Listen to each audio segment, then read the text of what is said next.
Oh, hi everybody. Welcome to my kitchen. Welcome to Karen's Sizzle and Spice. I don't know about you guys, but I've had to think of ways to cope with the stress from this COVID-19 craziness going on in our world right now. I've been doing a lot of walking, even if it's just in my yard. I've been doing lots of cooking and lots of dancing, because who doesn't smile and laugh when they're dancing? I know I do. So today we're gonna make a meatloaf. Meatloaf. Let's get going. So all I'm gonna need for this meatloaf today is my meat mixture, and I like to use ground pork and ground chuck. If you wanna use just ground chuck, that's fine. So today I'm using 1.5 pounds of ground chuck and 1 pound of ground pork. We'll be using salt and pepper, of course. We'll be using some breadcrumbs. We'll need 1 egg, an onion, some garlic powder, and a little bit of milk for the meat mixture. And then to top this meatloaf, this topping is delicious. It's kind of like a glaze. It's gonna be made with ketchup and brown sugar and some cider vinegar. So let me show you how we'll get this started.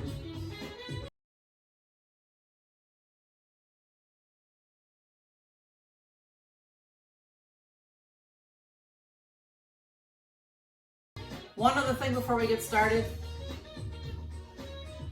Could you please make sure you click on subscribe? It would really help me out. Also click on the thumbs up if you're enjoying my videos, and make sure to share my videos, because if you like them, your friends are gonna like them too. Okay, let's get going here. I'm actually making 2 meatloafs today, one for Ed and I, and one for my daughter, Gina. Gina is one of the heroes in my life, especially during this pandemic. She's one of the front row nurses. She works on a respiratory floor, and all the suspected cases of COVID-19 come to her floor. So I thought to myself, what can I do to help her through this stressful time? She works a lot of hours, and I thought, well, I'll cook her favorite meal. So one of the meatloaves is already in the oven. Gina likes hers a little bit plainer than mine, but that's why I'm making 2. We all have to do our part, right? Yeah. The first step I'm gonna do here is I'm gonna saute some Vidalia onion. I love Vidalia onions. I love them caramelized in a meatloaf. It just adds terrific flavor. You can also add raw onion or no onion at all. So I'm just gonna get this onion cut up. I'm using my Rachael Ray knife, which I love. You can find the link for that in the description of this video. If you wanna be a good cook, you really need some tools that you can count on. And I've got a lot of them listed in the description of my videos if you're looking to upgrade your kitchen. So I just cut my onion this way a few times. There's probably 100 different ways to cut an onion, but this is the way I like to do it. And I'm gonna cut these up pretty small. And then I'm gonna let them saute on the stove top for a little while.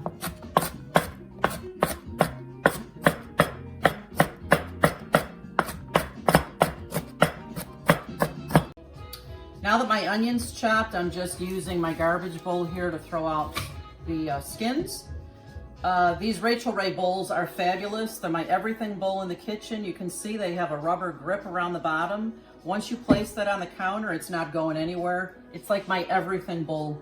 You can find the link for these in the description of my video. What I'm gonna do next is I've got a pan on medium heat. I'm gonna put a little olive oil in the pan. And I'm gonna saute these onions. They just taste so much better for me. I mean, some people prefer the raw, and that's okay, but I love the sauteed onion. I've made caramelized onions in my videos before, and we don't have to cook these like half an hour, like the caramelized onions, but I just wanna get a nice little bit of a cook on here. And we'll leave them here for probably 5-10 minutes until they start to get translucent, and then we'll be back with the hamburger mixture. Just stirring these onions a little bit. They're starting to become translucent. I'm gonna add just a little bit more olive oil so they don't burn. And you know, in cooking, you're always creating layers of flavor. So I'm gonna add a little bit of salt and pepper to these onions.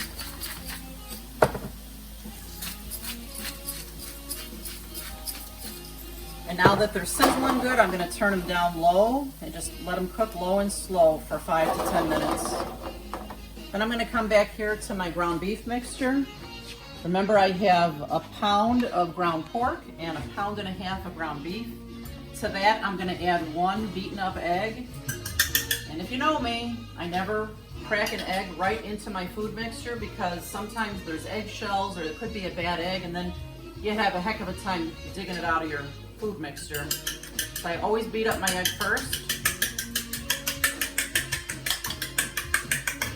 Pour it on top of the ground beef and ground pork here.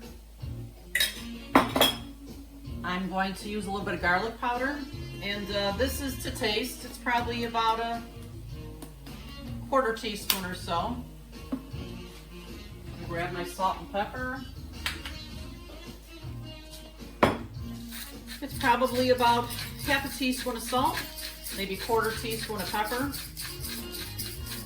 And remember with spices, if you get this meatloaf out of the oven and you think, oh, there's not enough salt, you can always add it on your plate. Same with the pepper. It's always better to add a little less than too much because once it's in there, you can't get it out. Add a little pepper here.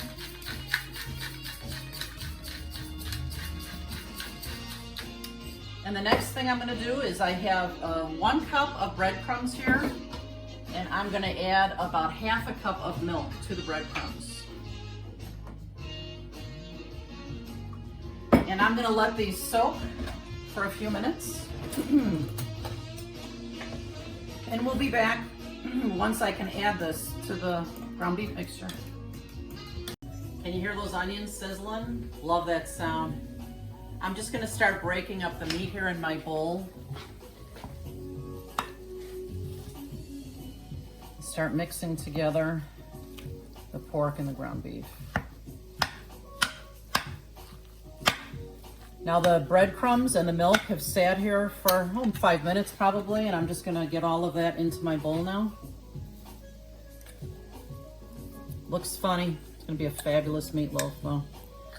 The whole point in a meatloaf is creating it so that it's not like hard as a rock, so it's soft and flavorful and delicious. What I'm gonna do next, those onions are ready to go.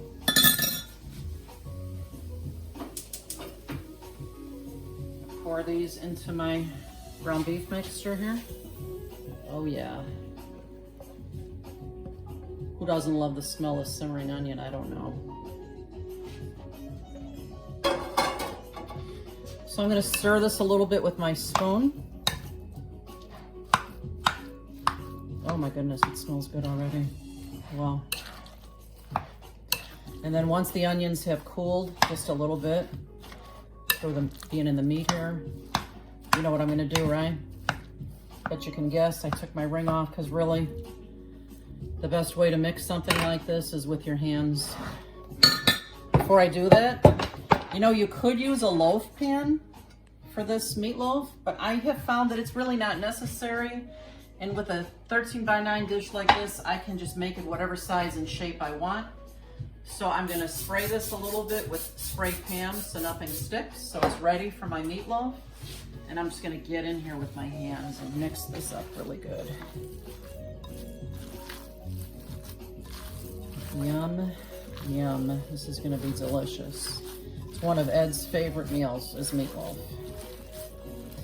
You know, it's fun too because when you make a big meatloaf, you can have it hot with a glaze one day. You can use brown gravy on it. You can make a sandwich with it. Eddie likes it when I take a slice and fry it up crispy in a pan for him. So you can do that too. You could also, even if you know you're in a pinch, you've got some pasta in the house, you could always take this meatloaf and break it up into pieces and put it right into a spaghetti sauce. It's very versatile. All right, now that I've got this good and mixed, I'm just gonna take this whole hunk of meat here and put it right into my pan. If any of you are old enough to have watched the Brady Bunch, every time I make a big meatloaf, I think about the Brady's meatloaf. They had a lot of kids.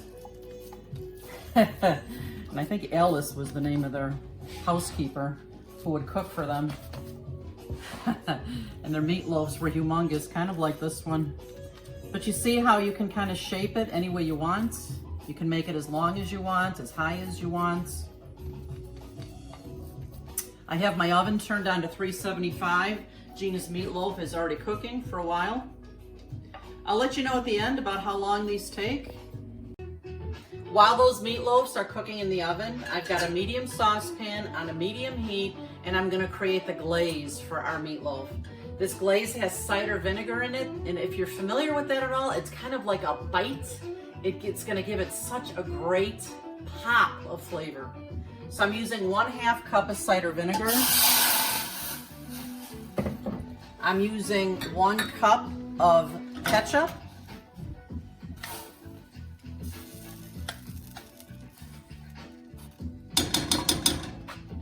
And I'm using 1 cup of brown sugar.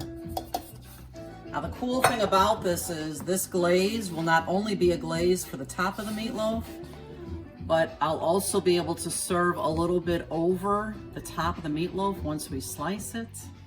It's gonna be heavenly. Wait till you guys taste this one.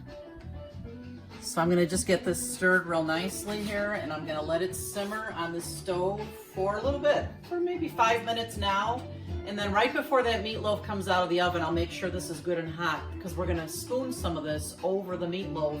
About 15 minutes before that meatloaf is done, I'll be putting it back in the oven to let that glaze set a bit, and then we'll have more glaze to put on it when it comes out.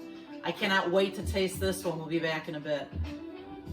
All right, you know me, I'm a real taste tester. I gotta taste this glaze. I haven't made this in a while, and I wanna just make sure it tastes really good. So I'm just covering the back of the spoon. Oh, wow, that is really good. It adds such a pop to that meatloaf, like nothing you've ever had before. Can't wait to eat. We'll be back.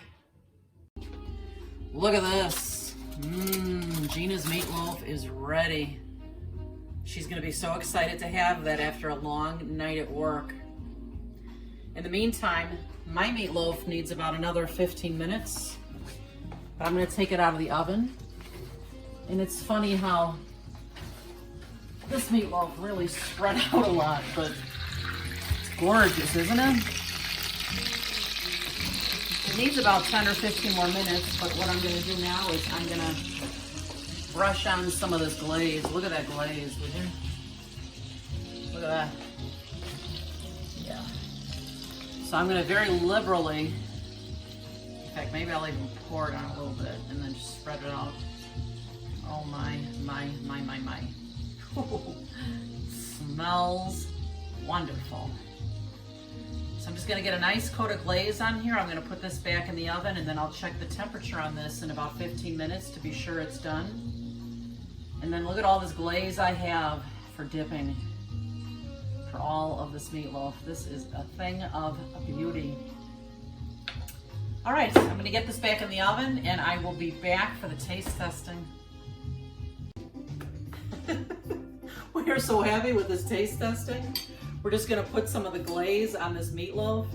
And because of the way I prepared this meatloaf and the ingredients that I put in here, you won't even need a knife for this.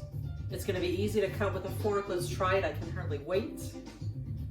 Let's see how it tastes. Oh, wow. It's so savory and delicious, and it's nice and soft. I can taste those onions in there. And that glaze, it makes you go, wow! This is a great one. You guys have got to try it. Thanks for being here today. Make sure you visit my channel often. And don't forget to subscribe. And you know what? Remember, you eat with your eyes first, so you may as well make it beautiful. That's right. Bye-bye. See you guys next time.